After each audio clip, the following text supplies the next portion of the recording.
Hey, welcome to Of All the Hills. This is the one I chose to die on, aka Of All the Hills, aka Oath. It's been a little minute. I think this is the third one. I think I recorded one and don't know what happened to that, but whatever. So we are waiting on Marcus to join us, but I feel like I don't like introducing myself, but I mean, I figure that this is my kind of thing and maybe I should, but my name is Ty Foster. I am an editor, a writer for What You Expect. A freelance editor is kind of what I'm going for too, because I now have an official, my first commissioned editing work. So we here. Shout out to Pat. Hi. And yeah, I just do other stuff, survive, try to drink water, wear my mask, and not argue with people on Facebook. And so real quick, what we're going to talk about today is the election is coming up in 11 days, just under 11 days. And there's been a lot of stuff going on. I've had a lot of conversations kind of like offline about just like the Black agenda, Black people, and just where we fit in with the two-party system. I've written about the two-party system and just how I hate it. I'm very liberal, but I am a registered independent. And again, with Puff just coming out with this whole Our Black Party thing and a lot of other stuff that's going on, Ice Cube getting a lot of hell for siding with Big MAGA. I thought this would be a perfect time to get Kev of Pull the Pin Pod on, and then the What You Expect Liberalish podcast together to just talk about all this and get their thoughts. So I'll pass it on to one of you guys to introduce yourselves, and then we'll get right into it. All right, man. So I'm the one, the only Kevin, the better the better third of the Liberalish podcast. Here's the lesser third coming in right now, Marcus. So basically, I'm here to defend my man Ice Cube, defend my man Killer Mike. Just look, man, we got to work with Trump, whether we like it or not. What did I sign in on? I hear defending Ice Cube. I come to the wrong chat. This is the wrong Yes. What the hell's going on here? We're just doing intros. Okay. Well, it's kind of disappointing because that's actually my podcast mate talking about defending these guys. But yeah, I'm the other half of the Liberalish podcast, Marcus. I guess one of the third now. Yeah, it's new. It's happened so fast, you know. Right. It's happened so fast. But yeah, I'm part of the Liberalish podcast. I guess I'm the liberal one, or one of the liberal ones for sure. I don't think that we should be working with Trump. I don't know if there was a question associated with this, but yeah, I don't fuck with the guy at all. And it's purely partisan at this point. I definitely have Trump derangement syndrome or whatever their Scaramucci was calling it a few years ago. So yeah, that's where I stand. And that's your intro? Oof. I like it. And hot. Coming in hot. Hey Todd, thanks for the intro. Like he said, I'm the other Kev. One of the other Kevs. I think there's another Kev. Of Pull the Pin Pod. We try to keep it weekly. I don't know if one's coming out this week, man. Life's hard, but life's hard.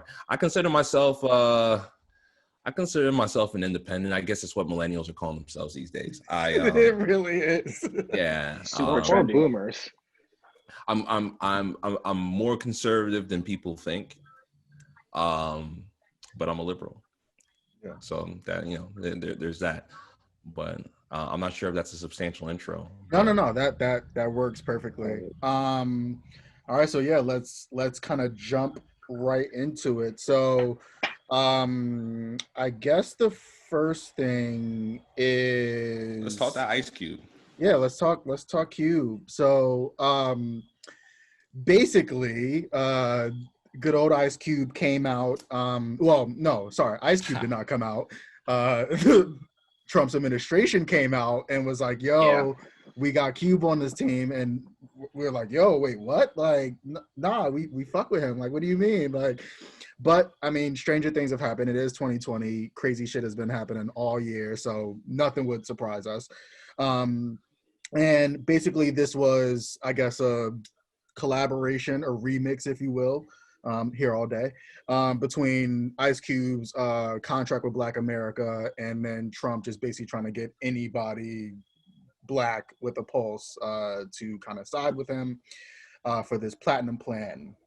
Now, just kind of off rip, I think intentions wise, I won't kill you for, but timing wise, like you're bugging. And so Cube came out and said that he had basically put this to both the Democratic Party or Biden-Harris ticket as well as the Trump administration. Biden said, yo, wait till we wash this nigga and then like we'll talk to you. And then Trump was like, thank God you came at the right time. Like, let's talk. And so supposedly the platinum plan, I guess Cube's addition to the platinum plan was, I guess, getting the monies up to this whole 500 billion thing. But I literally wrote down a bunch of stuff here about what it is. And it's just a bunch of bullshit. Like nothing here is like really tangible or anything. And so it makes me kind of even more mad at Cube because it's like, what is that, reparations? Like, yeah, like you did this. I mean, it's like 3 million new jobs, 500K, new Black owned businesses. They're doing a second step act to their first step act. Black churches, black churches, don't worry, Black churches finally maybe get like some federal funding. And it's just like, what is this? Like, so how can we defend our former NWA member, Big Three great, whatever movies he was in recently, Daddy Daycare, some shit like that. Like Ride Along? You didn't watch the Ride Along movies? Kevin Hart? Let me take a stab at this one first, Ty, because you guys mentioned some interesting things. I think you guys are giving Ice Cube way too much credit. You guys have to take it back to the Ice Cube that we were first introduced to understand like his ethos, right? And the way we have to think about it is we're all looking at it in the lens of why is he working with Donald Trump? Why is he working with Donald Trump? To niggas like Ice Cube, man, Donald Trump, Joe Biden, all these different motherfuckers, they're all one and the same, right? Mm-hmm. Working with Joe Biden and working with Donald Trump, to him and to people of his ilk, man, these are all people cut from the same cloth. They all represent the same thing, and they're all white folk. And I wouldn't be surprised if Ice Cube distrusted Joe Biden to the same degree that he mistrusted Trump. In fact, he might trust Trump a little bit more because they moved in similar circles in the 90s. Like, Trump got down with some hip hop folks and things like that. He's used to using Black faces and bodies for their celebrity, right?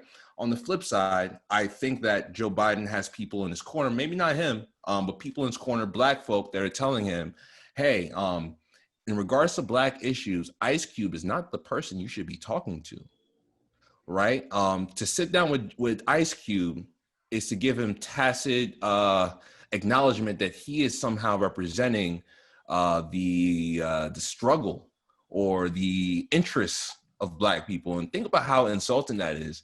That I'm sure when Asian people need some representation, they're gonna go get like President Xi or like the South Korean president, or someone with some type of stature, right? But for some reason, when it comes to Black folk, and we talk about this a lot, with Malcolm X quotes and things like that. But with Black folk, is the Jackie Robinsons, it's the James Brown, athletes and entertainers, yeah. It's the athletes and entertainers, and things like that. And to be frank with you, if you look at I'm looking at the plan now, there's nothing on this plan that we haven't seen before.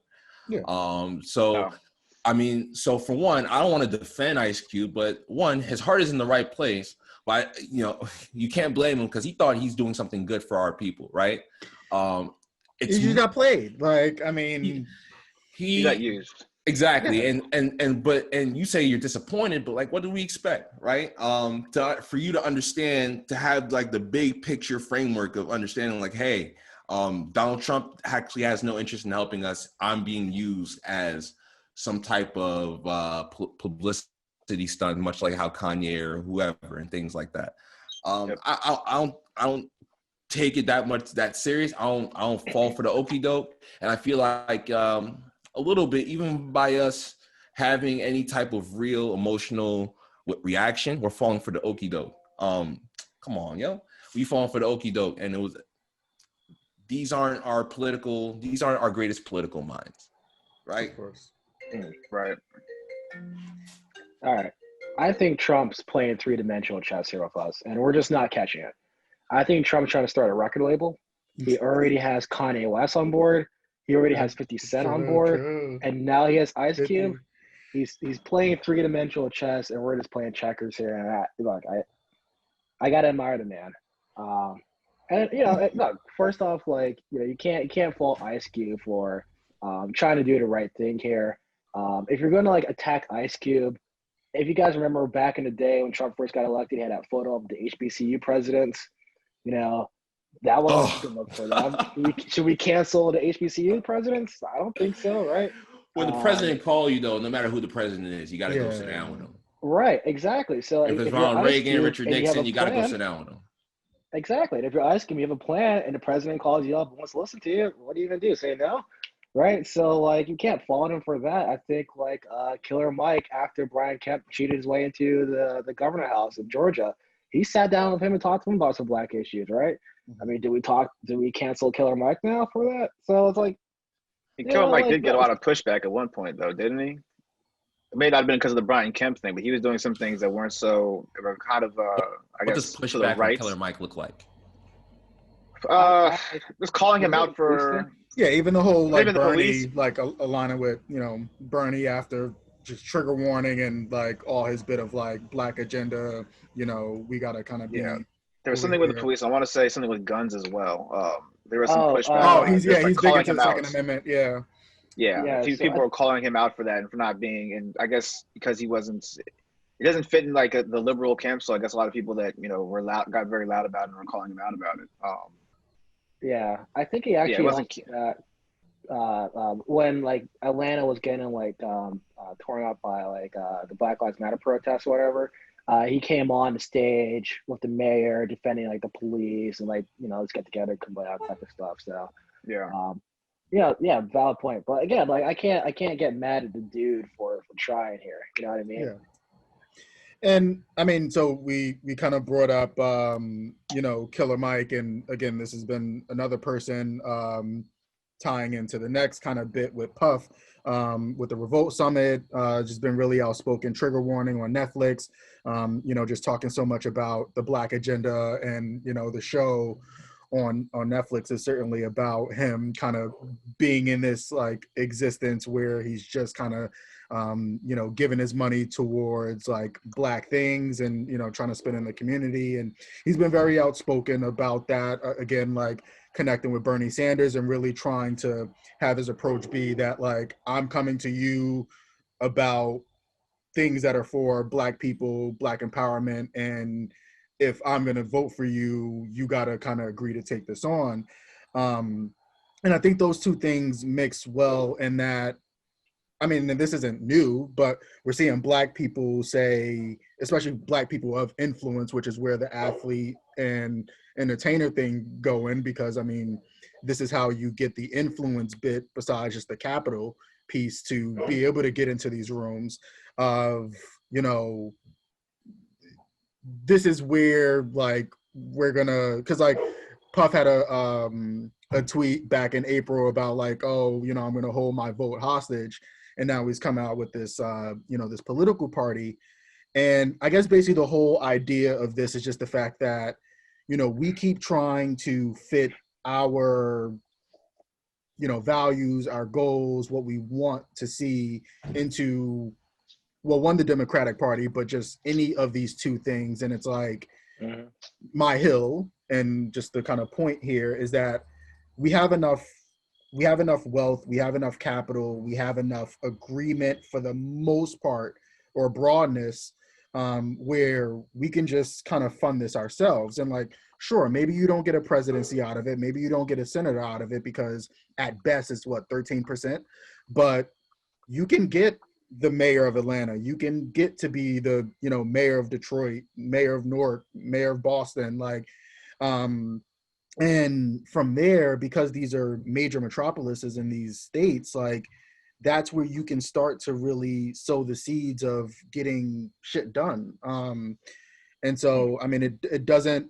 I mean, it's not necessarily cute because it's not like a quick fix, but I mean, when you talk about one, really getting to do some stuff in Black neighborhoods, and then, you know, maybe being able to be in a point where you can leverage your sort of like, you know, small grassroots kind of progress with, you know, these Democratic or Republican governors and such like that, like really needing to like sit down and hear you out. You know, that to me kind of sounds like it's a little bit more of a step in the right direction than, you know, keep constantly trying to, you know, put this key in this door that obviously hasn't worked for I don't know how many years now. I think since the beginning of this country, to be honest. Yeah.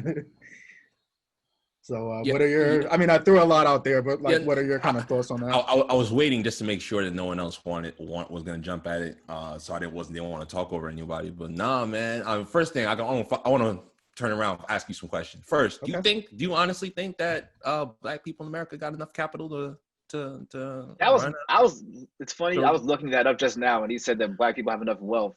Yeah, I mean, something a good place to start. A good place to start is the Forbes. Check out Forbes and see how many of us are on that top 100 list. Go ahead, check it out. Well, we laughed the guy that donated. And listen, I'm the jock on here, so I'll bring it to sports, and I'll make this argument for you guys. Do you know that Jackson State in Jackson, Mississippi? Do you know they have more Pro Football Hall of Famers in Ole Miss and Mississippi State combined? I didn't know that. Mind blown, right? Mind blown. Yeah, because you know, back in the 70s, those schools weren't recruiting Black people, right? Mm-hmm. Sure. Now, Ole Miss, if you're a top Black recruit in the state of Mississippi, where do you go? You're going to Ole Miss, Alabama, one of them schools, right? LSU, right. Yeah, just name the SEC. You're not going to know HBCU. Yeah. No. Why not? Well, why Facilities, not? Oh, man, exposure. Facilities, exposure. Facilities, the boosters, for example. Boosters, kind of paying these guys. Got you. Yeah. Howard, for example, the greatest Black school that we have on this planet, right? Say it loud, say it proud, man. Wasn't started by Black people, but the greatest Black school that we have, right? How great is their football program? Right? It's not very great. So football's going to be a little bit tougher to do all that than what we're saying in basketball. But go ahead. No. I'm with you. I'm with you. Yeah. But even in basketball, right? And you'll see where I'm going with. The reason why these athletic programs are struggling, even though they're Black schools and Black people by and large are carrying a lot of these athletic programs, is because you said it, the facilities, right? Because of the boosters. Why don't Black schools have better athletic facilities? We send all these NFL players and basketball players to the pros. We have all. If you go to the Wikipedia, go to Howard notable alumni. It's long. There's a lot of people on there, right? Yep. Why not? Because Black people in this country don't have the sheer level of disposable income that white people have, right? Yep. There's white people with such wealth that they throw money at things just to put their name on it, or just because they're a fan, they want just a flex, right? It's a flex. If a Black person, an athlete, for example, or an entertainer or a politician or even a businessman becomes rich enough to lift him and his family and his constituency out of poverty, what are the chances they have enough money left over to start throwing money towards sports programs or schools or political campaigns, right? There is not, to make a donation to a political campaign, like a real donation, like a super PAC donation, right? Like the shit that actually kind of money. The shit that actually wins presidential elections. Like all that grassroots shit is great, right? But I ain't seen Bernie Sanders in the White House yet. So of course not.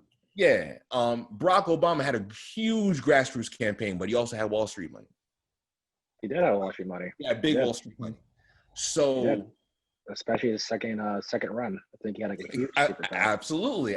Especially when they saw what he was doing with the stock market. But my point is that it sounds good. I love the idea of group economics and all these different things. You know what I mean? It sounds dope. But like, it's a pipe dream because well, that's where like I was trying to temper sort of expectations of like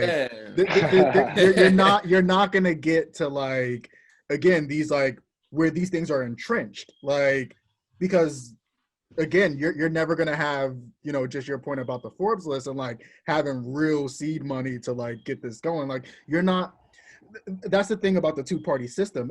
If anything, it is in place so that you can at least make sure you're the only two people here. Like, and that's it. So, I mean, yeah, there's not going to be room for anywhere else to butt in. But like, I mean, I don't know. Do you really think that like a lot of these like black mayors like that, like at their core that they're Democrats, like at their core that this is like this perfect alignment of who they are, especially if like this is where they're just trying to like move in and that's it. Now, if you're somebody like a Cory Booker where like it's clear from the jump that you have these like far aspirations, you're trying to get to a Senate, you're trying to get to, a presidency, then like that. What do you think the definition of a Democrat is? Well, not a liberal. Liberal. Yeah. Yes. Thank you. But not a progressive. Mm-hmm. A Democrat. Yeah. I mean, again, that's what I'm kind of saying, like that you're in this, like, I'm not even just speaking in terms of trying to define it in terms of your values, but just like you're in this thing. And that's why I said, like, it depends on kind of what your aspirations are. Like, all right, now that, obviously I'm culturally or politics. Yes. Well, like, so that's the difference between a Cory Booker and like a Ross Baraka. Yeah, but culturally they're different. Politics-wise, I believe they're very similar. Democrats more or less believe that government is a stopgap of ensuring that the people of the nation state are thriving and taken care of, right? As opposed to Republicans believing in this free market, invisible hand type of theory that everyone will take care of their own thing and the chips will fall as they may, right? The problem with republicanism, because by and large I have no problem with that idea, is that while they're doing that, there are people in the background stacking the decks for themselves and for their ilk while telling you, up the ladders for people like them and themselves. Exactly. And that's including, the poor white people are included in that bucket of the people that they don't give a fuck about, right? Of course. You know what I mean? So that's the irony about that, is that it's this whole pull everyone up by the bootstraps, except for the people who already got boots, right? If you got boots already, then you good. Just step in them shits and keep it moving. Yeah. But everybody else go and tan your own leather and pull your shit up by the bootstraps. And so that's the fundamental difference to me right there. And if you look at Europe, like pre-World War II, right? Or even post-World War II.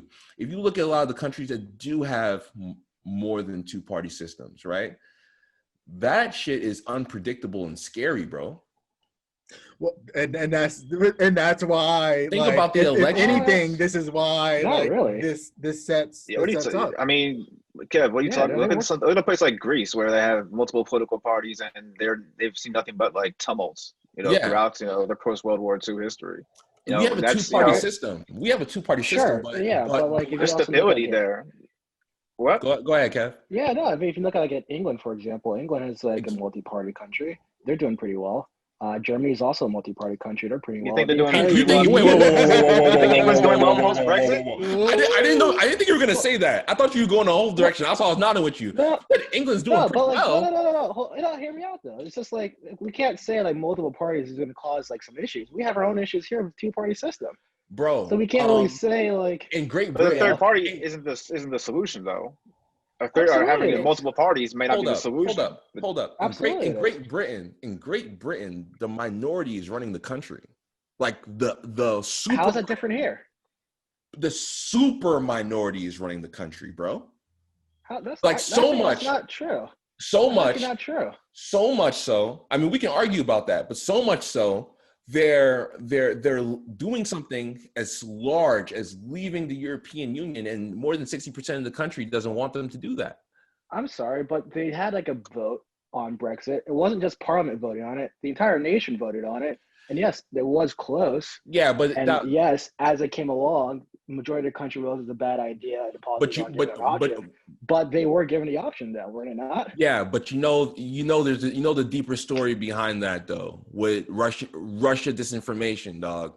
A lot of we people had that exact same problem. That's exactly what we got going on here. We got the same thing here in the US with which is more about Trump. Than anything else. Is there's connections with the NRA and also Russian money as well. Brexit was NRA's and deep pockets of conservatives here. So Brexit was an up or down vote, right? It's easy Correct. for in a large country like that. It's very easy to poison the well of information. Trump won by 20,000 votes, right? I'm not. The whole narrative behind like there being a huge groundswell of popularity behind him, I don't get behind that narrative. He lost by 3 million votes. This is the biggest. Which is why I keep saying he's not. He's literally the biggest. I agree, but like your whole point of how the minority is running England is the same argument here in the U.S. under our two-party system. But it's not a two-party system. Okay, it is a two-party system. If you go back. The last 4 elections, right? Or the last 4 elections that a Republican won. The constant theme you'll see is a third and a fourth party. You'll see a third and a fourth party getting a combined 10 to 12% of the vote. Okay? Those people aren't cannibalizing the Republican votes. Jill Stein and Gary Johnson, was that his name? Gary Johnson? Yeah. Gary Johnson, yep. Those weren't Republicans voting for him. Ross Perot. Yeah. All these different third party, Green Party, Ralph Nader. Ross Perot got Bill Clinton elected, okay, because he cannibalized George Bush's vote, right? But Ralph Nader, and you go down the list. Ralph Nader got George Bush elected twice, and he hate that motherfucker, right? So, I was actually going to argue the Supreme Court got George Bush elected. But it wouldn't have been that close if Ralph Nader wasn't there. Are you blaming Ralph Nader, or do you want to blame George Bush's brother in Florida? See, but if Ralph Nader didn't run, George Bush loses by. Wait, but no. So Kev, I see. But it's fact though, bro. It's fact though. I'm not speculating, dude. No. It's math. What I'm saying. So I see what you're saying. I'm not denying what you're saying. No, I'm not denying what you're saying. I'm saying what you're saying is correct. Yes, but I'm also saying that could also be true that George Bush's brother, who was the governor of Florida, and Florida is a major swing state, and had issues with the mail-in ballots, and I went to the Supreme Court, and the Supreme Court elected Trump. Because it was closer than 10,000 votes. It should have never gotten that close. But what you're saying, technically, every Florida presidential election is super close, though. That's just the way the state is. Nah, not everyone. Regardless who's running. What? Absolutely, it is. No, it's not. Wait. Okay, hold on, guys. Hold on. You're talking to a Floridian here, right? So our Senate election was decided by, I think, around like 30 to 40,000 votes. Our governor election was decided less than that. That's recent. Trump, that's Trump also barely won the state too. Trump didn't barely win the state. Trump didn't barely win the state. Trump won by 8 or 9 points. The main point is that Florida is consistently a swing state, meaning it could go either or by like a county or two. I think we know where Florida's gonna land. I get that. Barack won Florida. It wasn't close. Barack won Florida. Yeah, you can. What do you mean? You can. We have an electoral college system where you can barely win a state with like a county. I'm just saying it wasn't close. It wasn't close though. He won by 3. He won like 3-4 points. All right. So what I get what you're saying. Not every presidential election. So you're bringing up all these third party people, but like this isn't a true third party. Like I get what you're saying. It's splinters. Like so, just what we were talking about before we went live here is like. Again, as an independent, I'm looking at like, okay, which farm did you leave? Did you leave the Republicans? And the story I told you guys, the one of the dudes ran as a Republican the last time, got smoked, and so this is why he's here. So typically, it's like, okay, you didn't get the nomination. Who's that? This is like Congress up here in Rhode Island. Oh, okay, you're in Rhode Island. But so typically, it's like. You didn't get the nomination, but like maybe you had a groundswell of like support, and so you're like, all right, F it, I'll stay around.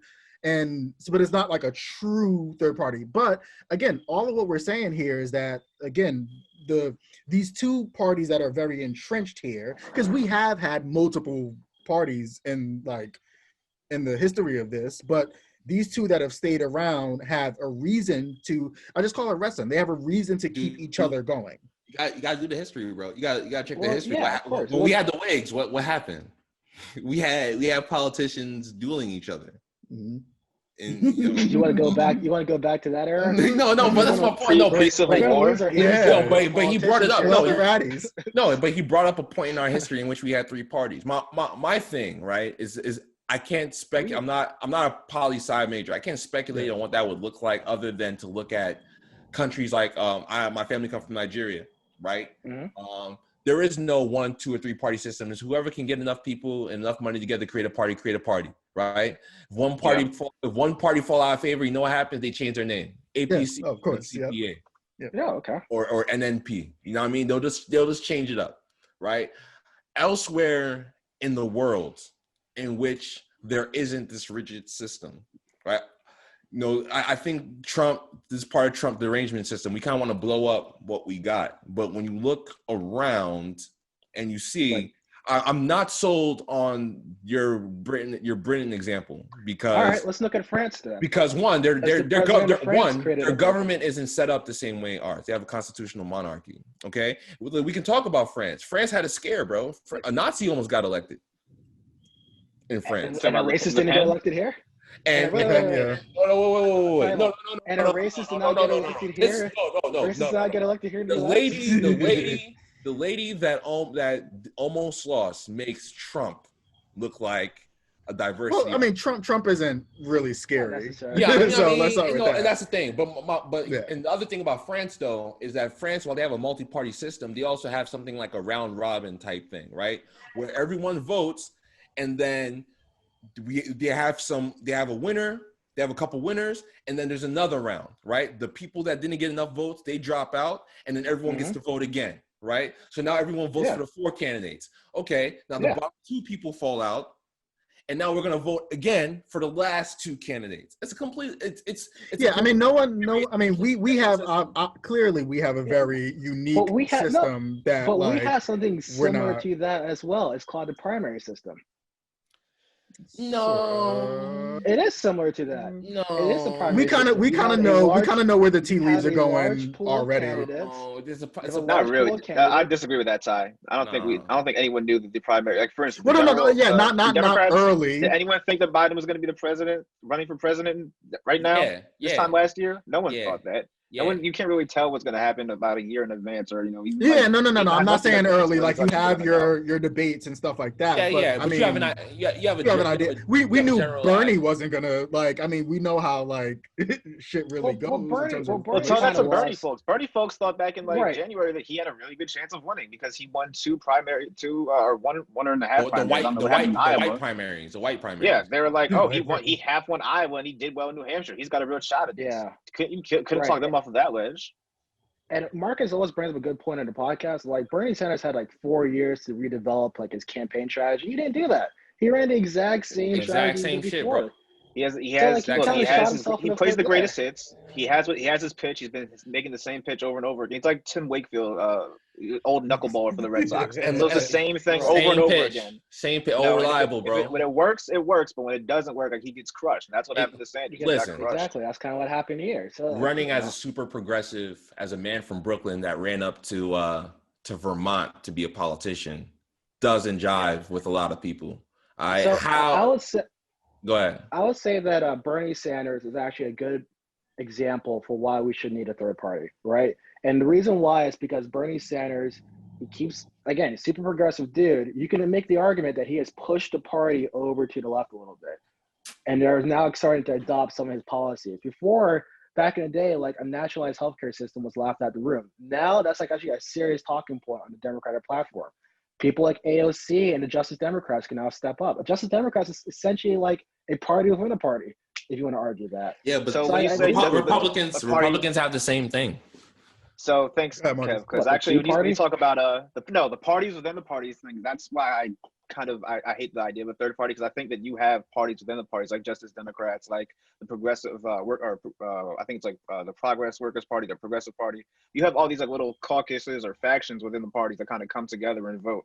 So we don't really need a third party. The CBC is right there in the middle. In Congressional Black Caucus. Yeah, they're so right there in the middle. They're super they're conservative. not too far to the left. They're not too conservative. But again, you have groups like that. You have groups that want to support Wall Street. You have groups that are kind of in the background for big pharma. They all kind of Tea Party on the right. That's the Republican. They have their own caucuses where it's cousin pluggers, Christians, Tea Party folks, all those guys KKK under the same tent. Basically, again, all those parties, it could be all one party, but no, they just kind of come together under one of two tents, Democrats or Republicans, and those that don't fit under those tents tend to be those are green parties that will elect someone like Jill Stein, even though she doesn't know anything about foreign policy, or someone like the Libertarian Party where they'll elect Gary Johnson, even though he knows nothing about taxation or anything. Syria as well. They all like these people, but they're just kind of they're just there. They're not really doing anything. They don't really have a real chance. They're just kind of siphoning votes and kind of a place for disaffected people to just cast their votes. But it's probably more useful for them to kind of step into maybe be like a Rand Paul or his dad Ron Paul, who were Republicans, but we're still kind of we're faces of a libertarian movement, or Bernie Sanders, who's a democratic socialist, but it kind of falls under that democratic window. And so rather than just create a third Democratic Party or Justice Democrats, whatever you want to call it, you're in the Democratic Party, but then you have to fight with 7 or 8 different parties to kind of get what you have to do. Which is how it was set up. But you form coalitions, though. That's the thing. Yeah. But I will you're just say doing it this, beforehand. You're just forming the coalition beforehand rather than doing it as a third party where you'd have to do it anyway to get anything done in Congress. So I will say this though, with let's say the Justice Democrats, for example, in order for them to even be included on the main general election ticket, they have to go through the primary system, in which that means that people like Ty and Kevin here, since they're registered independents, even though they're probably more closely aligned with them, because they are not registered as a party, they cannot vote for them. That's a good argument to have a third party system there, basically, because yes, they're going to be included on the general election ticket, as opposed to them having to switch their party affiliation to now vote in the primary system to vote for that fraction of the party. You get what I'm saying? And our current third party system, their strategy is horrible. It makes more sense, kind of the whole original question that Ty was bringing up, we should start off with the cities. You're not going to get the president, but you can get an Atlanta or whatever. Yeah, the Green Party should probably switch strategies instead of pulling a Jill Stein to run for president. Maybe have Jill Stein run for governor of California. Start there. Maybe have her run for mayor of San Francisco. Start there. I think if they start at the ground level, you might actually start seeing some progress. You get a better resume out of it. Where do y'all know what the Green Party stand for, as far as ideals? I have no idea. I just know they're the I'm a registered Democrat, so. Exactly. I talk the big game for third parties, but I fall in line with the system. The thing about it is that on a country by country basis, you have to look at some of the what are the pain points of politics in America. There's a lot of it might be because we have a two-party system, right? But as we know it, as our minds can digest issues, right? A lot of these things are either or gray area, right? Mm-hmm.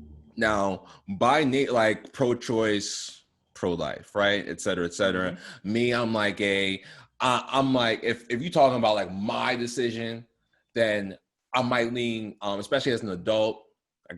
I got paper and shit like that. Maybe I'm leaning more pro-life, but I feel everybody should have their choice, right? So that I might be personally pro-life. I ain't gonna make my girl get an abortion unless she want to get an abortion. You feel me? But but generally, as a policy, I might be pro-life. But there's nuance in there. But the general thought is that a lot of these issues that we have, because they're kind of an either or gray area, there's not a clear lane for a third party to stand for. The Green Party, right? I don't know shit about them, but based on their name, let's say that they stand for renewable energy. Right, I think Ralph Nader had been on this renewable energy shit for way before we was, right? So that's why I'm gonna say that's what they stand for, because that's what I know Ralph Nader did as a rich motherfucker. That's what Democrats are running on that. Okay, Democrats are running on that. So maybe the Green Party goes harder for green energy, right? They go super hard for green energy. So what does that do if there's a Green Party? All right, if the Green Party gets major funding, right, and they get some traction, who populates this party? if they're running on this renewable energy platform. Well, and I think, but that's where they're cannibalizing them. They're cannibalizing the Democratic Party, right? Are they really? Because Democrats because, for example, AOC brought up the Green New Deal, and Nancy Pelosi's reaction to the Green New Deal was like, "Oh my God, this is a great idea." It was more like, "Sit down, shut up, like you're ruining this for me." That was kind of her reaction to that. So like, if we do have like a Green Party that actually starts getting votes and stuff, I think like they will probably siphon off like that more liberal way. Then that's because she don't play by the rules.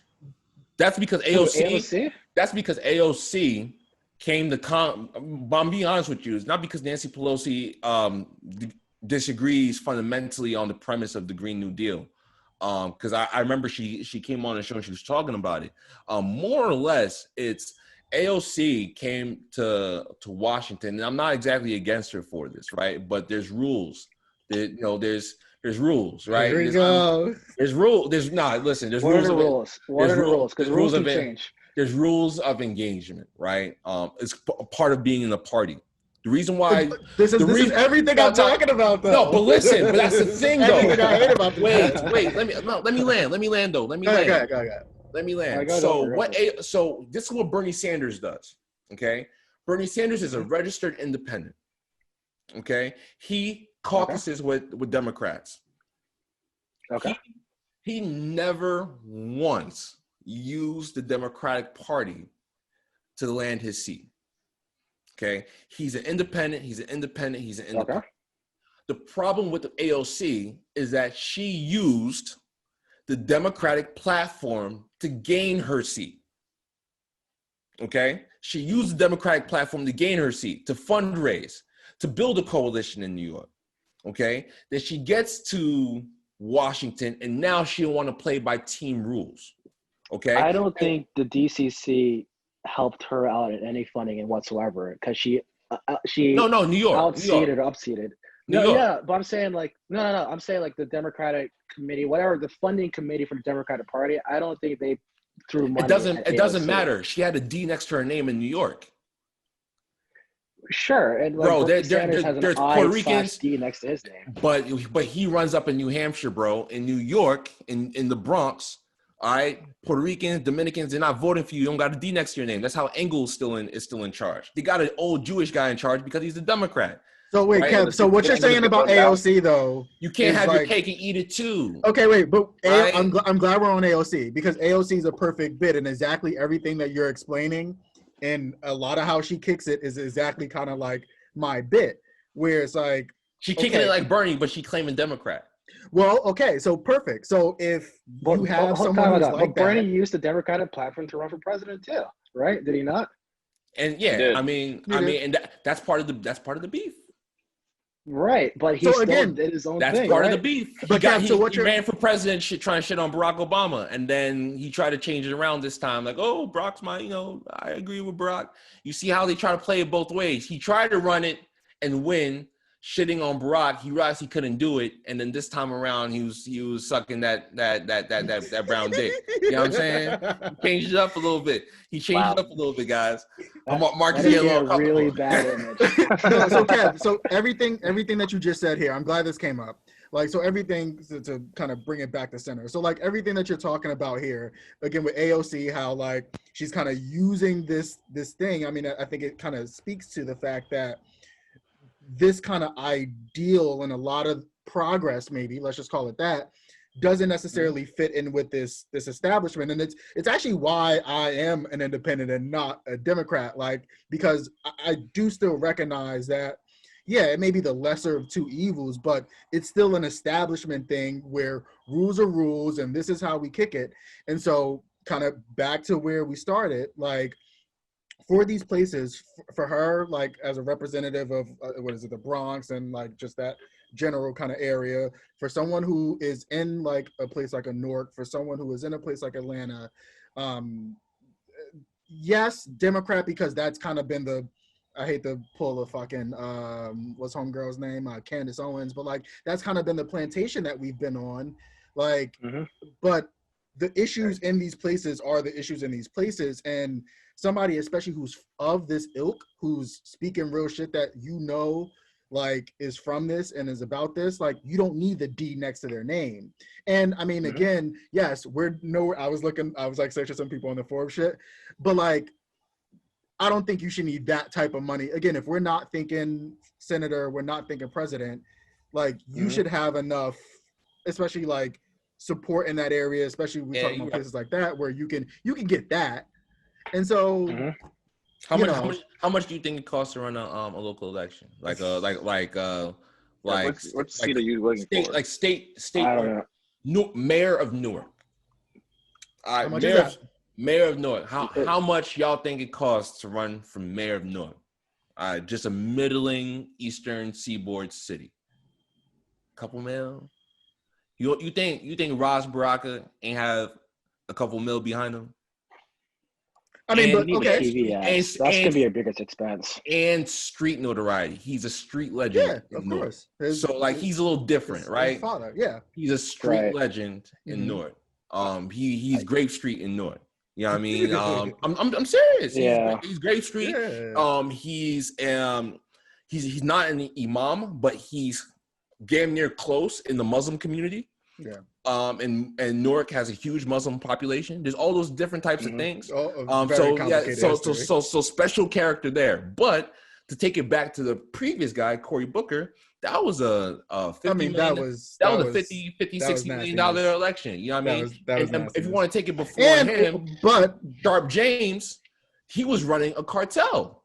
Let's talk about how I still say he didn't beat Sharp James out of like, oh, he had Matt. Like Sharp James is 1 foot in prison by that time that he won that election. Like, but but he kept on power because he had money. I'm telling you, these aren't cheap things. Like no, but I'm not saying that it's cheap. But like, okay, so let's keep it to like again where we know Newark. Like, I mean, you don't got enough like celebrities from the area who can fund that. I'm not saying that they got that Shaq is gonna throw $5 million to like of his money to people, but this is kind of entertainers again. But I mean, all right. So I mean, you can say that, but then who else? Who else? Yo, come on! Just because you don't know their name, don't mean they don't exist. Listen, I'm not saying they don't exist. I'm not saying they don't exist, but the vast majority of our rich black wealth is going to be entertainers. And it's not even just the wealth thing; it's the influence. Like, I mean, I hear what you're saying, and I agree with the fact that it shouldn't be that. But like, this is the way the game has been built for black people. I mean, how many black people? Queen Latifah. How much was that? What was the dude who just donated the money to Morehouse this past year? Robert Johnson? Robert Johnson. Oh, the IRS got him. Robert Johnson. No. Yeah. IRS just got him. Yeah. Like how much was he? Was he a billionaire? Yeah, he billionaire. He was a billionaire. Yeah. Bain, how many people? Bain Capital, I think, or something like that. It's his, he had a hedge fund. Robert Smith was his name. Yeah. Yeah. Like how much? Like, but how many of those guys, of those people, do we have to like tap into? Not many, but like I know people more small time. I got a guy that comes into my bank. He does all the real estate for Newark Airport. He's a millionaire, maybe like 20-30 times over. But like nobody knows his name. His name's QB Dawson. Nobody knows his name. He's a regular guy, you know, come in, chill, he's low key, things like that. But he got $2 million to drop on an election if he thinks it's worth it. Okay, but so he probably got more money than most rappers. He probably got more $30 million. He probably got more money than most rappers. Let's stop acting like the rappers. Let's be real. Yeah, let's be real. You know what I mean? So you didn't know by now. I see Kev's point though. Yeah, they got the least. No, but so Kev, like I think especially kind of where you're. So actually, I want to hear your kind of take. Like, where do you see this? So Puff, and I mean, I'm sure your dude versus like. All right, so no, let me back up. Puff is starting this Our Black Party thing. And obviously Puff has influence to at least know other dudes with money or to be able to attract a dude, not to say like your guy, but like what can he do with this Our Black Party, not with like the funny business, but like what can actually be done, this hypothetical that we're talking about of like, you know, being able to keep it like small. Yes, these things aren't cheap, but if you funnel enough people who seem to at least be providing lip service to this, like, can my hypothetical actually like take place, even if it's a pilot city, like even if it's not everywhere. Like what is the ceiling to that according to you? No, I think it is possible. If you look at Vermont and you look at like how their state house is set up, they do have a third party system. It works well in Vermont. I think like they have like the Democrats, progressives, the liberals. I mean the Democrats and like libertarians, whatever. So it does work. We're talking I about think you black just people, Kevin. I know, but I'm just saying like, the party has worked in America. That was my whole point. So I think if you think like small time, Kevin, like for example, take Atlanta for example, right? If Diddy focuses his time, money, and energy on like the Atlanta City Council, right, as opposed to like going for maybe mayor, he gets like a city council seat and just works his way up there. I think like it could definitely work. Atlanta City Council is already black, but it's all Democrat. This is a third party, right? Ah, got you. Yeah. You know what I mean? So it's not because they're black. It's the gotta be the black party. I mean, so then we're gonna have the black Democrats. We're gonna have the black Democrats versus the black party. Well, okay, so in Atlanta. but again, it wouldn't be. I don't know that this party would be Democrat, and I think that's kind of the idea behind what they're doing. Because again, everyone in this thing, from a just like conservative or liberal or just like having money versus not having money, you don't have the same kind of like commonalities, but like clearly you're coming together to understand that like we don't have commonalities with but then what is exactly. Puff literally has nothing in common with the rest of us. And I say this all the time, which is why it's like he's had the opportunity as a leader of an organization, of a corporation, to effectuate change in black men and women's lives. And what he did was take advantage of it. But I think a lot of these people get to these places, and I mean, this can go on forever, but I think, you start off as like, and this is going to be all generalizations and hypotheticals, but like you start off from this area, you don't have shit, you build your way up as a black person through entertainment or fucking athletics.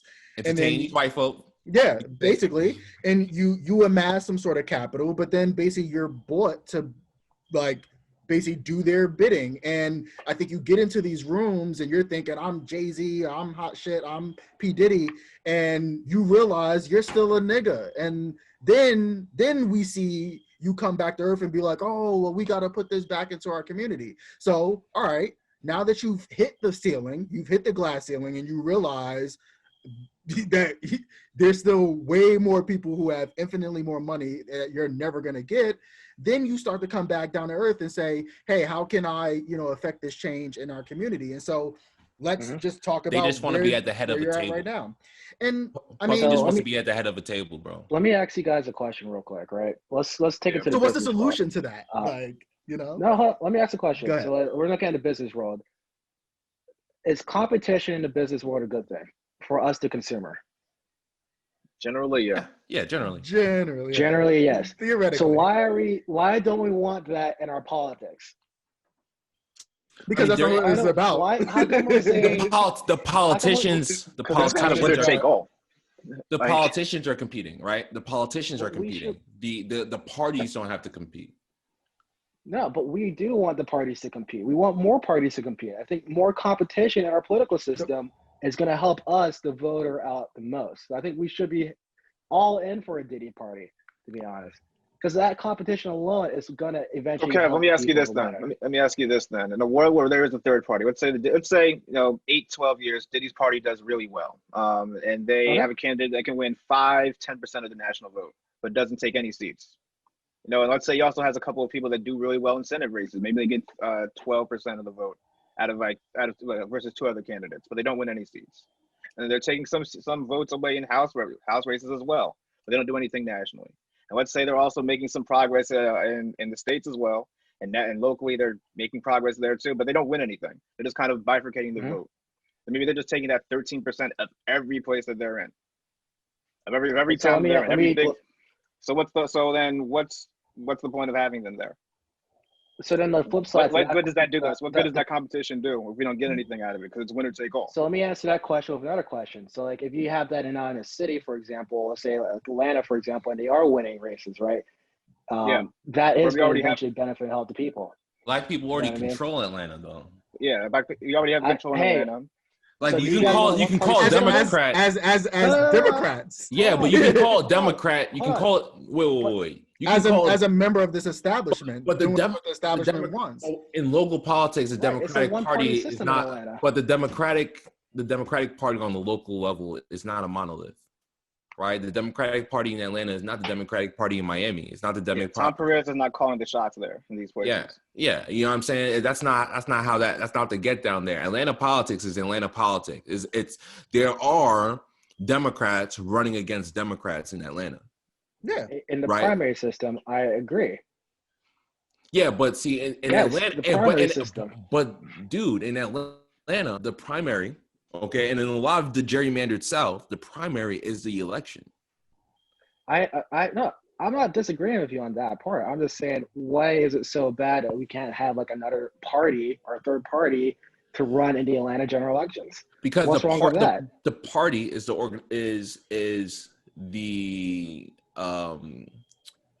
apparatus. Because you two party's apparatus is the funding apparatus.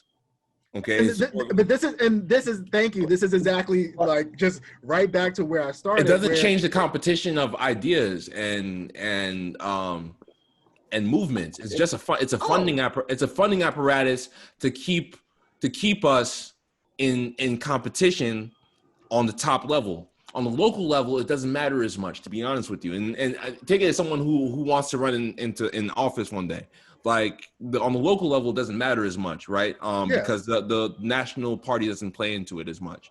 When Congress when races for the House become national, it becomes a big deal, right? Like John Ossoff or versus Karen Handel or Beto O'Rourke versus Ted Cruz. Like those elections, they become national every once in a while, but it's still more or less in a local election. And the national party usually stays out of it. And lets the people choose, unless in the Republicans' case, they're looking to select a pedophile or something, right? That's when people start getting, I don't know what we want there. But on the grand scale, the Democratic Party really exists to keep money flowing to the people that even moderately fall in line with our ideas, right? Like you can be pro-life, pro-lowering taxes, whatever the fuck else you want to call it, right? You register as a Democrat, you run for Democratic office. If people follow you, the Democratic Party will support you. It doesn't matter that you're pro-life. It doesn't matter that you're all those things. If people follow you and you're running as a Democrat, they'll talk to you and be like, hey man, listen, okay? Listen, we got a president, we got Joe Biden. Are you cool with Joe Biden? You good with Joe Biden? As long as you good with Joe Biden, which is the top, you'd be like, hey man, look, these are things that we want to pass in the House this year, okay? We want to pass healthcare, we want to pass renewable energy, we want to do this, we want to do that. Are you on board with those things? Are you cool? You going to vote for those things? You'd be like, yeah, I'll vote for those things. That sounds cool. You'd be like, I bet, do whatever you want. Be good, right? Because the only goal is to keep the national laws and legislation moving in one direction, right?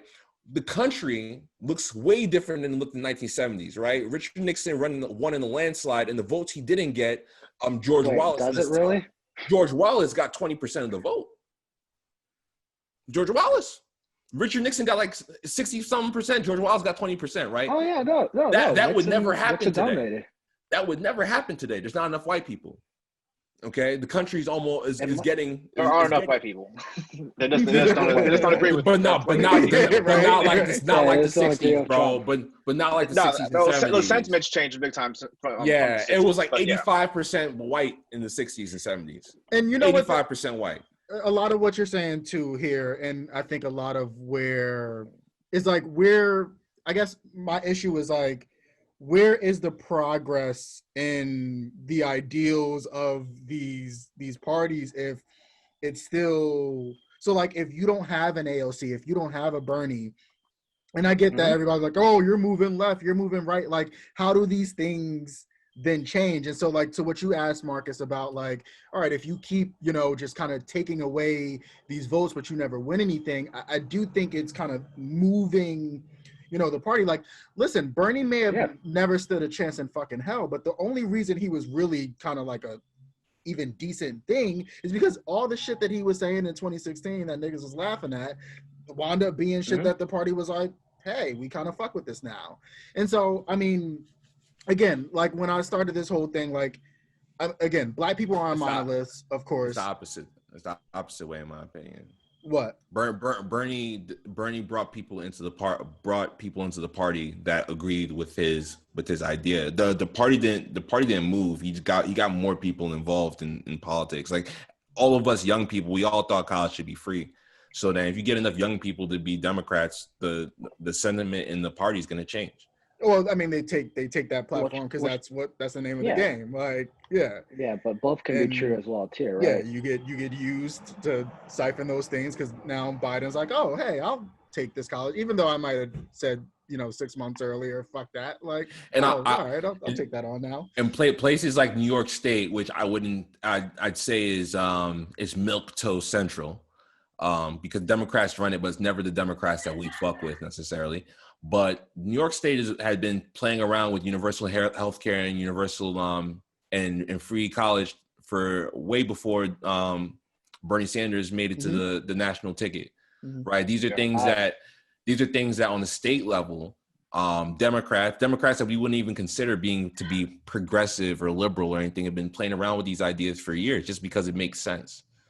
Right. I think it's worth. Universal healthcare was being worked on back in 1992 or 93. So it's something that always comes up every few. Ted Kennedy was trying to get it passed in the 70s. Kennedy and Hillary Clinton. Healthcare is older than that. It's the 70s, bro. New Deal. New Deal is Henry Wallace. Henry Wallace. Yeah. Henry Wallace. Secretary of Agriculture. But yeah, they got him up out the paint super quick and put Harry Truman in charge, who was a super racist, but ended up setting up the century for everything that we enjoy now. Go figure. He was super racist. He's a father of global politics as we know it, though. Super racist. So look, man, I'll say this. Go ahead, Ty. No, so just in kind of looking to wrap up, this has really been great. I think this is going to be really dope for people to check out. Just a lot of education and all this. I mean, really, at the end of the day, we're doing all this talking about the Black agenda and stuff like that, but it's going to be really important, kind of the outcome that we see. I mean, I don't even think we're going to get an outcome for like mad long because they're about to do some real funny shit with all these ballots. But I mean, I guess just kind of what are you guys' thoughts on what's going to happen? I mean, like I said, the election? I think dude's getting washed. I think, white people will be a little mad, but that's just kind of my take. I don't think that you lose by that much in 2016. You fuck up the pandemic, you get impeached technically, and like in that you're just going to run it back. But that's kind of me. And I guess Cube should have actually listened to, I mean, I get not trusting them, but maybe you should have listened to them say, hey, let's talk about this, when we get in. And, I mean, you still would have got played too, but. To be fair, I think whoever the head of Biden's Black outreach is, they reached out to him back in May with their plan and asked him to read it, and they would love his thoughts on it. And he demurred. He didn't get back to him at all. So Cube had a chance. He just chose the wrong guy, chose the wrong horse. But yeah, as far as November 3rd goes. He claims he reached out to both parties. Yeah, he did. But I'm saying the Biden camp reached out to him and said, hey, here's our plan. Tell us what you think.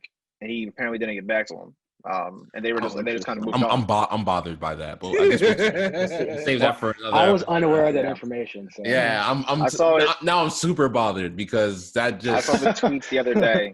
And I was like, wow, I didn't even know about this. This was like a week after the whole. I guess it all blew up. I guess, but yeah, you can go look that up. I might even find a link. Probably for it, intern. Probably an intern. Could be. November 3rd. I think Trump's out of here. I think that the biggest problem that he has is that he didn't grow his movement. He didn't grow his base in the last 4 years. I think in order to hold on after people are just tired of him for all the antics and waking up every day and expecting him to tweet about World War III starting or trade wars and this, that, and the other. I mean, he's just been too much of a stressful president. And throwing COVID now and his mishandling there, he just Damn, Marcus. That Hillary Clinton said back in the that he's just unfit for office. We all know that now. I don't know what you said. I don't know what he can say or what he hasn't done anything to disprove that. So I think he gets blown out. I'm calling a blowout. I do too. I think it's a blowout. I think it's gonna be a decisive defeat, and he's going to flee the country because he's got some cases apparently. You don't think Biden pardons him? Nah, he was talking crazy about. I think if Trump didn't come out with his kid, he might have. But Trump was talking about his kid being on crack and disrespecting the military. Biden's gonna let him. Is not gonna let him off. I don't think. I disagree with that. We didn't go after the Bushes. We didn't go after Bush and Cheney for lying to us. Bush didn't talk shit about Melania and Sasha. All right. Yo, they didn't come at the kids. Bush can't come at the kids. Sasha and Malia. Bush did come at Kerry's military record, though, which is pretty messed up. Yeah, he had the Swift boat incident, if you guys remember that. Yeah, that was messed up. I do remember. Yeah, which was really messed up. So we didn't go after Reagan with the whole Contra scandal. We didn't go after Nixon, really. We pardoned Nixon. Yeah, that's why I asked that. Yeah, Nixon resigned.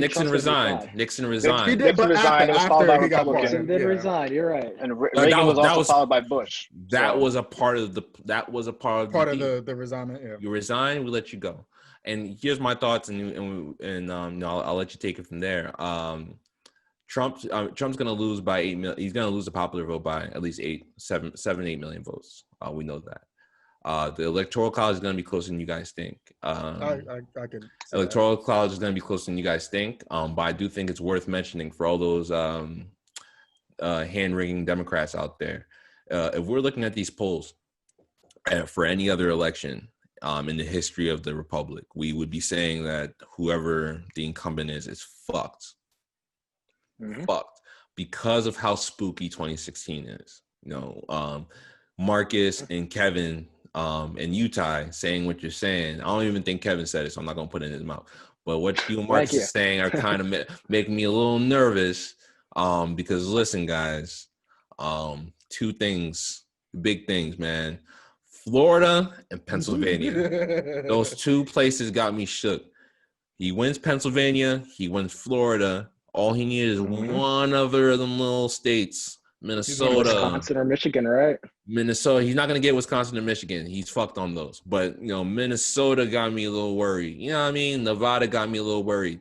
And then Joe Biden talking about oil. They're gonna get that soundbite. Listen, Pennsylvania loves that fracking, man. Yeah. The only thing that's guaranteed is that Trump's gonna lose by 8 million votes. Signed, sealed, delivered. You can guarantee that. I don't know if he's gonna lose the election though. Like, I agree with everything. Like you just think, said, but you think lightning can right strike twice like that? Like there's really fucking with mans like that? Like the same way twice with everything that the last 4 years has been? Bro, man, it's really crazy like this. Ty, what do you do for a living? It's possible. Ty, like, let's be real. Ty, what do you do for a living? I am a grant writer for a educational nonprofit. Okay, how many people do you come in contact with every day? Well, I mean now, not much. But I mean, we're big. I mean, look, I know based on what you do that you're talking to them. I talk to a whole bunch of different people every day, all types of different walks of life, colors, shapes, and sizes. Yeah. I'm telling you, man, the types of things that we. Oh no, I mean, I've had arguments with some of these types of people. I know that they're on the plantation. Fuck the people that you'd argue with. Okay, I'm not even talking about those people. The people who argue. Yeah. Right. Fuck those people. There's the casual make conversation folks. Right. The things that people will throw out into conversation as if they are fact. Just pass. Wow, you heard about that? Blah blah blah blah blah blah blah. And I'm like, yo, what planet is this person from? You know what I mean? And it's not. They're not. They're otherwise sane. I'm telling you, the facts that we are debating aren't even on the table for that 45%, and that's the best explanation I have. There is a bubble that we don't exist in. That debate. There are people who watch that debate.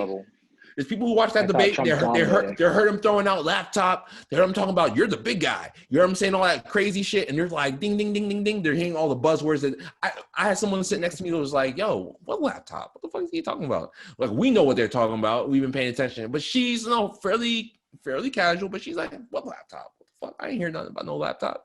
And the people that are in that Fox News bubble, they're tuned in, and Fox's ratings, Fox's audience is twice the size of CNN's. Oh, 100%. And in They're fact, the best cable news network. exactly. And in fact, In terms of ratings. Wait, Ty, clean that up. Ty, you could, yeah, exactly. You can tell. No, I got that. Nah, Ty, you can tell why my podcast is so long. I can't stop. But one last thing. Mhm. The television networks is another physical example of the three-party system, right? You have MSNBC, you have CNN, right? If you combine those two networks, they would be the highest watched news network in the history of television, right? But they're not. They're basically kind of the same. They're different though. Different. And got a little bit more Republicans. They try to balance things. But whatever. They basically do cater to the same audience, right? More or less. Like I go between CNN and MSNBC. Fox caters to one, a smaller audience, but consolidated, right? And when you split things up into 3 or 4 parties, that's what you risk happening, right? All of a sudden, the majority is now split up into these little cohorts, and then the Fox News people, man, they stay united. It's shown. Or it's our electoral college system, which gives more weight to Pennsylvania. Yo, or fuck South Wisconsin, Dakota and Ohio. North Dakota. All right. Let's trade up. All right. That's One Dakota, one one Dakota, one Carolina, one Virginia. Stop the bullshit. Stop the bullshit. Then we're gonna need a new flag. We're gonna need a new flag, Kevin, and that's very un-American of you to say that. Bring on Puerto Rico. DC and Puerto Rico. Puerto Rico, Guam, DC, they're all there. Yeah, let's add Guam too. Right. I love Asian food. All right, Joe. Kev, what do you think is happening in 11 days? I think everything that Kev said is right, minus the third party bit. But I think everything he says is right. I think Trump's going to lose the popular vote by a huge margin, but I think the electoral college is going to be a lot closer than we expect. And I think one thing that Kev forgot to mention is that this is going to be a heavily mail-in ballot election. And I know Florida with the mail-in ballot system for a while. But a lot of these states, both blue states and red states, this is the first time that they're rolling out like a mass statewide vote by mail system. So I think we're going to be seeing a lot of thrown out ballots, a lot of issues, a lot of like headaches there. And I think Trump might, just for the sake of the podcast, I think he might win through the electoral college. For the sake of the podcast. Yeah. This guy Skip Bayless out here. It's watching. All right. Thank you guys. Again, this was really good. It was great. And I'm excited for people to check this out. So peace till next time. Don't ask me when the next one is. I don't know. Me and Kev need a podcast, yo. Yeah. We gotta run this on the two of you. Me and Kev need a podcast, yeah. Because this is great. For sure. We could do a joint podcast, you know. Yeah.